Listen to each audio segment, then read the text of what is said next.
Prophet Muhammad, peace be upon him, said, "No man is alone with a non-Mahram woman, but Satan is the third one present." Sahir was sitting on the table and was eating dinner. The event of his friend Zain was going very well. His father Mr. Salah was sitting on the same table. He was talking to his old friend whom he met after a long time. Sahir wanted to use the washroom. He asked the waiter for the washroom. "Sir, due to some problems, the men's washroom is out of order. But you can use the washroom attached to the changing room." Sahir started to stare at him with anger. The waiter opened the door of the room and it was empty. "Sorry sir for the inconvenience." Sahir moved toward the changing room and he did not know that two eyes were seeing him. When Sahir came out of the washroom, he saw a girl standing in the changing room. Dark black hair could be seen on her back. They were so beautiful and attractive. Sahir stared at them for a second and then averted his gaze toward the girl's face, which had shocking expressions. He became shocked at seeing that girl because that girl was none but his student, Saba. Saba also seemed shocked because she was just standing and staring at him. She even forgot that her hijab was in her hand, not on her head. They stared at each other with confusion and shock. Sahir was looking at the complete beauty of a girl. But immediately he realized the awkward situation. So he moved his eyes away from Saba, and cleared his throat. Saba also came in her senses and she immediately put the hijab on her head. She did not pin the hijab, just put it on the head and around her neck. In the situation, they did not realize that the half-opened door of the room was now fully closed. Someone had done this action. "Assalamu alaikum," Saba said. "Aman alayka salam Saba. How are you?"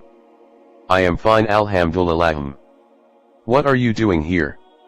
Do you know Zain?" Sahir asked her. He knew that it is not appropriate to stay here for a long time, but he wanted to stay. He was getting attracted toward the beauty of Saba for the first time.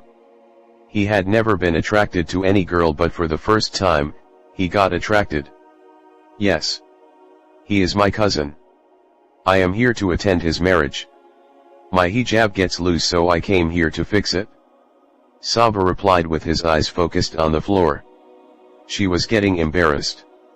This situation was so awkward for her. She wanted him to leave the room. Her words made Sahir realize that he must leave the room. He started moving toward the door when he heard some voices. Asma was standing at the corner of the corridor taking her selfies. She saw Sahir talking to the waiter and then moving toward the changing room. She was impressed by the personality of Sahir. After some seconds, she saw Saba. It seemed that her hijab was getting loose and disturbing her. She also moved toward the changing room. For some seconds, Asma stood there thinking, and then an evil plan came in her mind. She slowly closed the door and moved toward the table of Mr. Akram, Saba's father. He was sitting with his friend Mr. Salah. "Uncle, please come here. I want you to see something," Asma said with a worried tone. Her tone made Mr. Akram and Mr. Salah worried. "What happened, dear? Please uncle, come quickly." "Okay dear." Saying this, Mr. Akram stood. With him, Mr. Salah also stood and started to follow them. In the way, Asma also asked her mother and her aunt to come. They all followed her toward the changing room whose door was closed. She opened the door and the inner scene became visible for all of them.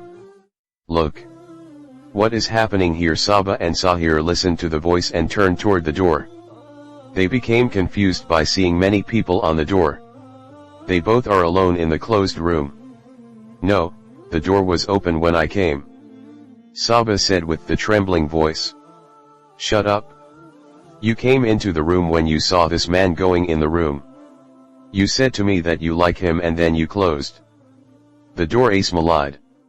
She just wanted to let Saba down in the eyes of everyone. Listening to this, Sahir became shocked. He saw Saba with disbelief. Saba was shaking her head in no and started to weep. Some people also came there and they were also watching the whole situation.